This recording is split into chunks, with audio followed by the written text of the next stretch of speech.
Our converter is still technically working, but on our trip down south, I caught it arcing, making a little pop and a visible spark. Just so you know, that's not good.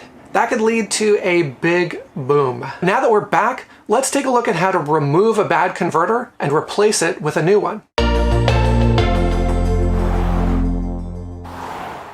So what do we need before we get started? Well, I've got a voltmeter, I've got some wire caps, a wire cutter, some wires, both red and black. It does really help down the line when you're looking at your wiring and you're like, no, wait a minute, was that positive or negative? And some electrical tape, both black and red. And of course, the most important bit, the replacement converter. As always, before you start, take a moment to think about safety. DC power, it could hurt or even burn you a little bit, but AC power, that can actually kill you. I'm actually gonna go and completely unplug the trailer so that there's no possibility of me coming into contact with AC power. So very quickly before we start, the difference between AC and DC power. AC power is the type of power you typically have in your house. In North America, it runs at 115 volts, and it's the kind of thing that in your trailer runs your microwave, your air conditioner, those really heavy power usage devices. DC power, on the other hand, is a 12 volt system that runs off a battery in your trailer, or the converter. It's what powers your lights, your water pump, your furnace fan. So to charge your batteries, you need not only a converter, but also a charge controller. A charge controller monitors the voltage to charge a battery optimally, and most importantly, make sure that it doesn't get overcharged, which could damage the battery or even start a fire. I already have an all-in-one charge controller that does the battery and the solar. It's the Renogy DCC50. So all I need is a raw converter. My old converter is a WFCO, I call it WFCO, 8955. So that's a very common one. It's gonna be your easiest one-to-one replacement. I'll leave some links in the description to some of the more popular models. If you just need a raw converter, the one that I'm using is a Meanwell SE612. Okay, it's time for me to start taking stuff apart.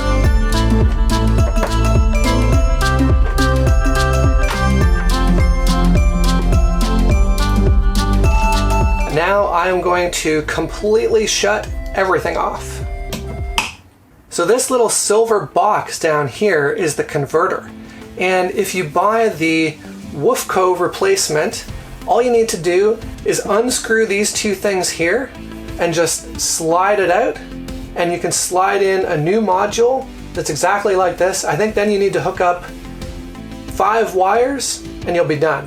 My job is going to be a little bit more complicated because I don't have an exact replacement.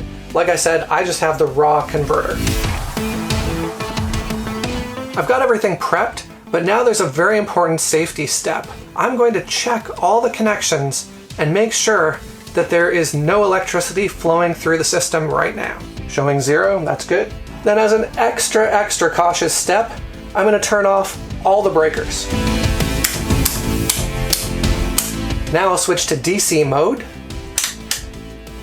Showing a very tiny charge, that's normal. So now that we're sure that everything is turned off, I'm going to take everything out and start unhooking it. As I'm taking this out, one more important safety warning. Do not touch anything on the converter.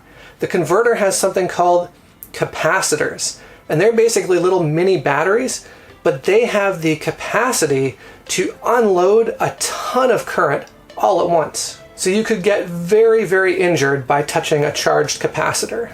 So just be careful handling them. They can actually hold a charge for quite a while after they've been unplugged. I've removed the cover, and now I can see where the AC wiring comes in and the DC wiring comes out. The AC wiring is the white, black, and green thinner wires, whereas the DC wiring is the white and red or black and red thick wires. So now that I have it out and I'm looking at it, I've got a choice to make. Either I can cut and strip these wires, or I can get a soldering gun and try to desolder them. What would have you done? Be sure to comment below. I've decided I'm going to cut the wires and strip them, partly because these connectors here are screw connectors and I don't really want solder getting in the way, and also just because cutting is a lot quicker and easier. However, I will need one more tool. I'm going to have to go get a wire stripper. Alright, got my wire stripper. It's very rare that I start a job and have everything I need at the beginning, so yeah. The other consideration is how I'm going to mount this. So I do actually need one more thing.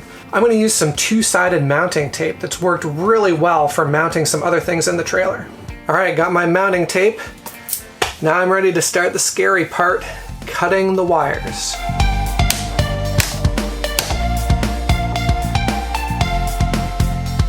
Oh boy, that's a tough one. Oh, there we go. Wow, those 12-volt wires were thick.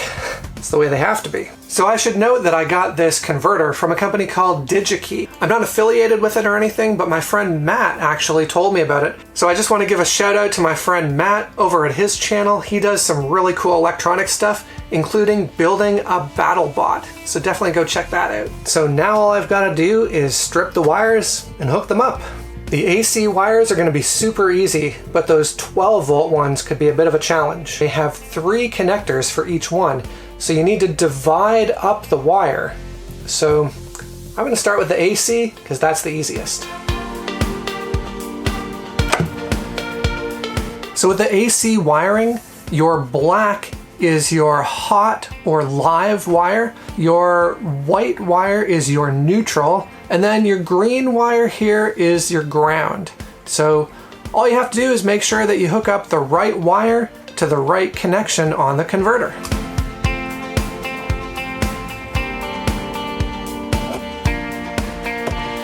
So we check that everything is secure.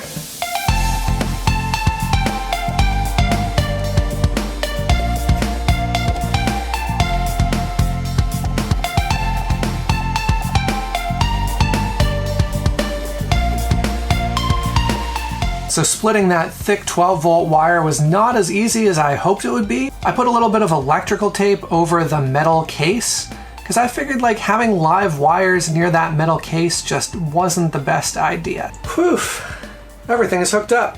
So next step is to turn back on the AC power. Trailer's plugged back in, so now I'm just gonna switch on the AC breakers. All right, here goes nothing. Well, we've got a fan, 12.14 volts, looking good. It's a noisy fan. So now the second moment of truth, I'm going to flip the switch to connect the converter to the charge controller. Okay, I've got a red light, and I'm starting to see some charging. The batteries are being charged at 541 watts. That'll charge our batteries very quick.